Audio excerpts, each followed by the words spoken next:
రాజ్ దగ్గరికి కావ్య వచ్చైతే ఇలా అడుగుతూ ఉంటుంది.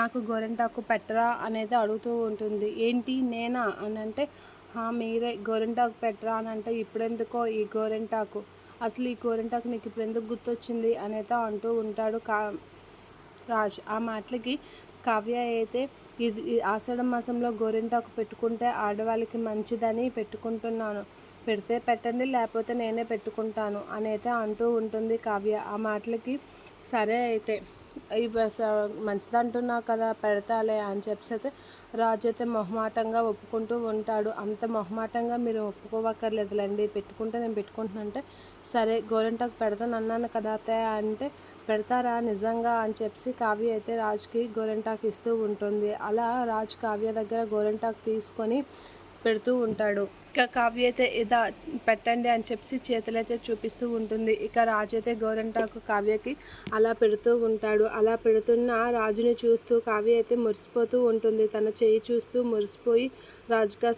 రాజుకాస్ కూడా చూసి మురిసిపోతూ ఉంటుంది. అలా రాజు అయితే కావ్యకి గోరింటాకు పెడుతూ ఉంటాడు. కావ్య కూడా అది చూస్తూ మురిసిపోతూ ఉంటుంది. ఇక రాజు కావ్య కాసి చూస్తూ అలా మురిసిపోతూ గోరింటాకు అయితే పెడుతూ ఉంటాడు.